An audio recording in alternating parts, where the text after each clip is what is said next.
Assalamualaikum warahmatullahi wabarakatuh. Perkenalkan, nama saya Widi Livito. Di sini saya akan menjelaskan bagaimana cara merencanakan kolom pada gedung 4 lantai. Di sini saya menggunakan acuan dari tugas akhir yang berjudul Perencanaan Gedung dengan Landasan Helikopter pada Wilayah Kantor Kepolisian Daerah Provinsi DI Yogyakarta. Sebelumnya saya jelaskan dulu. Kolom adalah salah satu elemen vertikal yang secara khusus difungsikan untuk memikul beban aksial tekan dengan atau tanpa adanya momentum dan memiliki rasio tinggi atau panjang terhadap dimensi terkecilnya sebesar 3 atau lebih. Jadi kolom itu sebenarnya tak hanya menanggung beban tekan tetapi juga menanggung beban momentum. Kolom yang menanggung beban tekan hampir sangat sulit ditemukan pada di lapangan. Sehingga dalam perencanaan kita juga merencanakan kolom itu menanggung beban momentum. Saya jelaskan dulu bagian alirnya. Pertama, kita dapatkan data berupa spesifikasi dari bahan, lalu dimensi, momen ultimate yang ditanggung oleh kolom, dan gaya aksial ultimate yang ditanggung oleh kolom. Lalu setelah itu menentukan rasio dan tulangan pakai, lalu hitung momen nominal dan tekan nominal pada kondisi eksentris, runtuh tekan, seimbang, runtuh tarik, dan kondisi N sama dengan 0 atau momen lentur murni, atau bisa juga kita sebut sebagai balok. Lalu dari data-data tersebut kita plotkan pada suatu grafik yang disebut dengan diagram interaksi momen nominal dan gaya tekan nominal. Lalu cek apakah kolom ini dengan rasio tulangan tersebut sudah memenuhi atau belum. Jika tidak, maka rasio tulangannya kita ubah, kita naikkan. Diulang lagi. Nah, lalu jika sudah memenuhi, baru prosesnya selesai. Di sini saya mendapatkan data kolom seperti ini dengan kode kolom K1, dan di sini perencanaan kolomnya dengan dimensi 600 x 600 dan tulangan utama 20 tulangan utama sebanyak 20 buah dengan diameter 29 mili. Lalu di sini saya dapatkan juga data berupa momen ultimate. Di sini terdapat 2 momen, artinya itu momennya dari kolom tersebut menanggung 2 momen dari 2 arah yang berlawanan. Namun karena ini latihan saja, jadi kita gunakan 1 momen saja. Lalu data yang kita perlukan itu ada kuat tekan, tegangan leleh, lalu dimensi betonnya, lalu ada regangan maksimal dari kuat tekan beton, dan modulus elastisitas baja. Nah, kita masuk ke dalam diagram interaksi. Kita hitung faktor distribusi tegangannya, karena di bawah 28 MPa maka digunakan beta satunya sebesar 0,85. Lalu luas satu tulangan itu sebesar 660,52 mm persegi.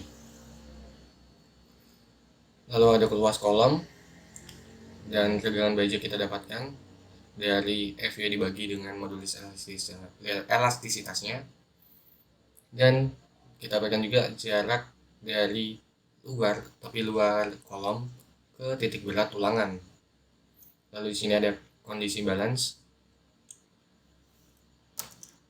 Kita dapatkan kondisi balance-nya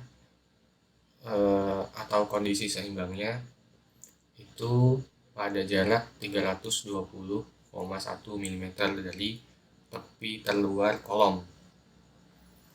Hitung rasio tulangannya. Nah, di sini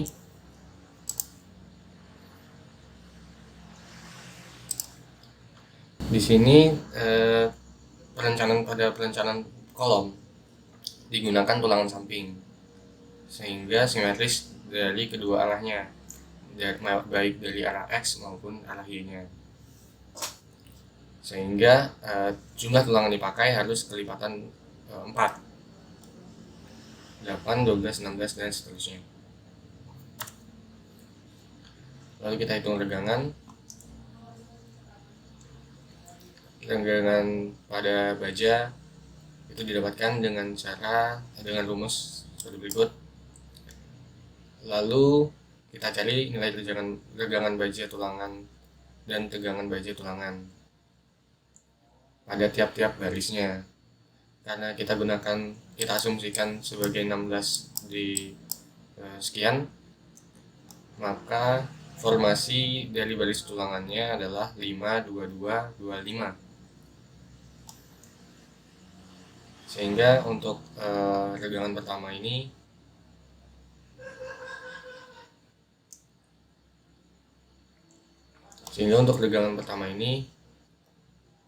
kita menganalisis dari tulangan baris pertama, lalu tulangan baris kedua, dan seterusnya. Nah, di sini jika nilai regangan melebihi dari 0,02, itu artinya tulangan telah leleh, sehingga kita gunakan batas maksimumnya yaitu FV sebesar 400 MPa. Dan juga kita tentukan Fs yang dipakai. Tadi sudah dihitung regangannya, lalu karena di sini tulangannya menjadi tulangan tarik, sehingga harus dikurangi dengan kuat tekan dari betonnya. Lalu kita cari nilai tekan A,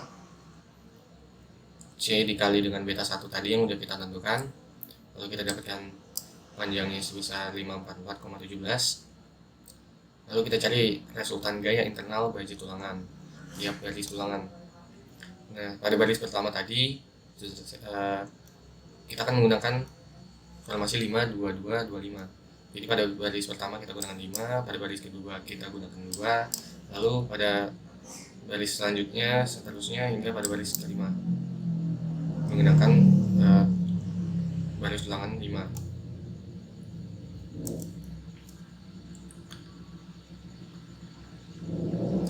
Lalu setelah semua didapatkan, kita jumlahkan. Di sini adalah kuat tekan yang diberikan oleh beton. Lalu di sini adalah kuat tekan yang diberikan oleh baja.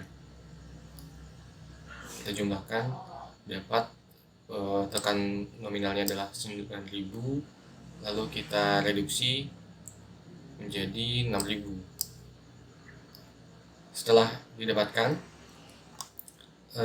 tiap-tiap tegangan tadi, lalu kita juga cari momen ultimate dari tiap-tiap baris tulangan. CS ini didapat dari hitungan yang tadi di awal, lalu dikalikan dengan jarak antara tepi terluar dari kolom hingga ke baris tulangan pertama, tulangan kedua, dan seterusnya. Lalu didapat momen nominalnya. Lalu kita dapatkan momen nominalnya. Momen nominalnya dicari dengan rumus berikut. Lalu didapat momen nominal dan kita reduksi kembali menjadi momen ultimate. Nah, itu hitungan yang di awal tadi itu adalah hitungan MNPN dengan tulangan berjumlah 16 buah dan pada kondisi desak sentris. Lalu kita lakukan hitungan seperti di awal tadi dengan C-nya apa ya, lupa.